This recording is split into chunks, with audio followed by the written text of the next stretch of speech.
আজকে সারা বিশ্ব জুড়ে পবিত্র ঈদ পালন করা হচ্ছে। মালদা জেলাও তার ব্যতিক্রম নয়। আমাদের ঈদগাহ মাঠ থেকে শুরু করে এখানে আমাদের হায়দারপুর, পিয়াজি মোড় সব জায়গায় পবিত্র ঈদ পালন করা হচ্ছে। বিগত এক মাস ধরে তারা পবিত্র রমজান মাস পালন করে দীর্ঘ প্রতীক্ষার পর আজ তাদের শুভ দিন এসেছে। ঈদ মানুষের জীবনে সম্পৃক্তি বয়ে নিয়ে আসুন। ঈদ মানেই খুশি, ঈদ মানেই আনন্দ। প্রতিটা ঘরে ঘরে, বাংলার ঘরে ঘরে যেন প্রতিটা মা বোন এবং দিদিরা সুরক্ষিত থাকে এবং ঈদ খুব ভালোভাবে পালন করে, এই বার্তাই জানাবো। সকলে ভালো থাকুক, সুস্থ থাকুক। ধন্যবাদ। অ্যাকচুয়ালি এই উদ্যোগটা আমার 23 বছর আগে কি আমার ছোট উদ্যোগটা ভেবে রেখেছিলাম। তো কথাটা সত্যটা সবসময় হঠাৎ করে প্রকাশ করা যায় না। আস্তে আস্তে সবাইকে শান্তি বজায় রেখে ভালোটা বুঝিয়ে এডুকেশন দিয়ে তারপরে আমরা শহীদ সুন্নাত আল্লাহ নবীর সুন্নাত প্রতিষ্ঠা করলাম। আলহামদুলিল্লাহ, আল্লাহ করালেন। তার জন্য জাজাকাল্লাহ খায়রা আমার ভাইদেরকে এবং ইমাম সাহেবকে আমার তরফ থেকে অনেক অনেক জাজাকাল্লাহ খায়রা।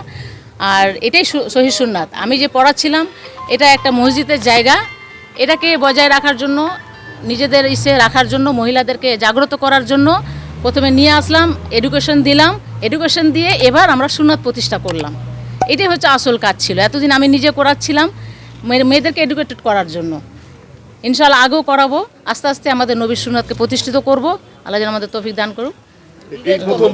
এবার প্রথম ঈদগাহটা মালদার মধ্যে, টাউনের মধ্যে এটা প্রথম। বিভিন্ন জায়গাতে হয় পুরুষের পিছনে ইমাম, মসজিদে ইমামের পিছনে মহিলারা পড়ে, কিন্তু এটা একটা আমাদের মাঝহাবির ব্যাপার আছে। কিছু পুরুষরা বাধা দেয়, ফিতনার ভয়ে, কি ব্যভিচার হবে, এক পুরুষ মহিলা একসাথে নামাজ পড়বে। তো ব্যভিচার বললে তাহলে তাদের তো মার্কেট যাওয়াটা আগে বন্ধ করতে হবে, তা ইউনিভার্সিটি এডুকেশন বন্ধ করতে হবে, তারপরে হবে। ফিতনা কি কমে গেছে? ছেলে মেয়ে অবাধ মেলামেশা করছে, তার চোখের সামনে দেখছি অ্যাক্সিডেন্ট হচ্ছে।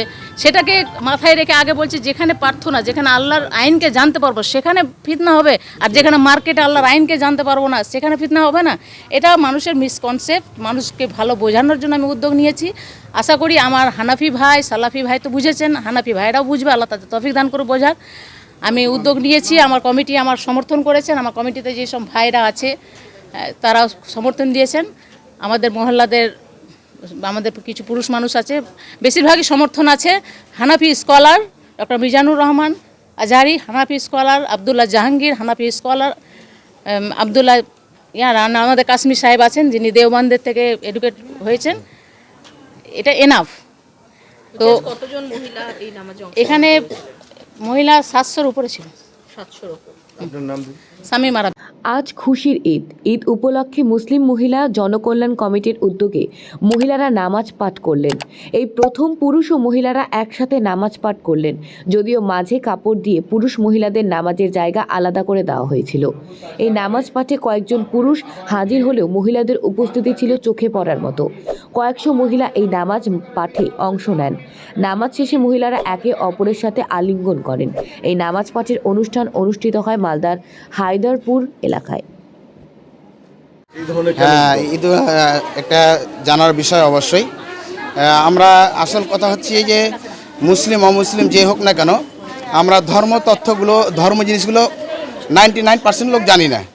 আমাদের সমাজে যেটা চলন্ত ধর্ম চূড়ান্ত ধর্মের সঙ্গে মিলে না। আমাদের অবশ্যই উচিত হবে যে কোনো জিনিস আমরা রেফারেন্স সহকারে দেখব। আমরা এ বাড়িটা যদি 100 বছর যদি আমার বাপদাদা থেকে যদি থাকে, আর তার সেই যদি বাড়িটাতে যদি আমাদের যে রেজিস্ট্রি যদি না থাকে, তাহলে আমরা কোনো দিন পাবো না। আমরা বলতে পারবো না যে আমাদের এটা বাড়ি। আমার বাবা ছিল, অমুক ছিল, ধুমুক ছিল, আমার দাদারা এগুলো করে এসছে, এ করে এসছে, ও করে এসছে। যদি বলছি এটা আমাদের বাড়ি, বলছি যে দলিল দাও, বলছে নেই, সেটা তো কেউ হবে, মানবে না। তো যে কোনো জিনিস দলিল লাগে। একটা সাধারণ থেকে সাধারণ মালদার বুকে যদি 1 কাঠা জায়গা নেই, তাহলে তাকে দলিল লাগে। দাগ নম্বর, খতিয়ান নম্বর, পাট্টা নম্বর, RSA নম্বর, সমস্ত দাগ নম্বর লাগে। কিন্তু আমরা ধর্মের বিষয়ে সেই যেই জাতি হোক না কেন, ধর্ম থেকে অবশ্যই দূরে, এবং আমরা ওদিকে দেখি না। তার জন্য রেফারেন্স রয়েছে। আতিয়া রাদিয়াল্লাহু তাআলা বলেন, রাসূল সাল্লাল্লাহু আলাইহি সাল্লামের জামানায় আমরা ছেলে মেয়ে উভয়ে নামাজ পড়তাম এবং মেয়েদেরকে অংশগ্রহণ করাতেন, এবং দাওয়াতুল মুসলিমিন উম্মতের জন্যে, পুরো বিশ্বের জন্য দোয়া হতো। তাহলে আমরা সেই জিনিসটা জানি না বা করি না। অবশ্যই আস্তে আস্তে আমরা জানছি, এগুলোর উপরে আমল করার চেষ্টা করছি। আব্বাস রাদিয়াল্লাহু তাআলা বলেন, রাসূল সাল্লাল্লাহু আলাইহি সাল্লামের জামানাতে মেয়েদের কাছে আল্লাহ রাসূল সাল্লাম খুতবা দিতে গেলেন। যাওয়ার পরে খুতবা দিয়ে বললেন, এ মেয়ের জামাতেরা, তোমরা কি করো? দান করো। তাহলে বোঝা গেল যে মেয়েরাও অংশগ্রহণ করেছিলেন। তাহলে একটা কি যে পৃথকভাবে, যেরকম আপনারা দেখলেন যে একটা ছেলেরা আলাদা মেয়েরা আলাদা, এই শৃঙ্খলা বজায় রেখে ঈদকে উদযাপন করতে হবে এবং প্রীতি সম্প্রীতি সবাইকে জানাতে হবে। নিজের বিভিন্ন রকমের যে ক্লাব রয়েছে এবং আমরা যে ডিজে এবং বিভিন্ন রকমের যে লাইটিং, রাস্তাকে ব্লক করে দেওয়া, এগুলো শরীয়তে কোনো জায়গায় নেই। আমরা নিজের মন মতো করি। ঈদ মানে হচ্ছে খুশি, এবাদত দিয়ে নিজের নিজের ধর্মের নিজের এবাদত দিয়ে তাকে প্রকাশ করতে হবে। এটাই হচ্ছে ঈদের মানে উদ্দেশ্য। আল্লাহ যেন আমাদের তৌফিক দান করেন, আমিন। এটা কি আপনাদের প্রথমবার হলো? না, প্রথম আমার নাম হচ্ছে আব্দুল তাওয়াব কাসেমি।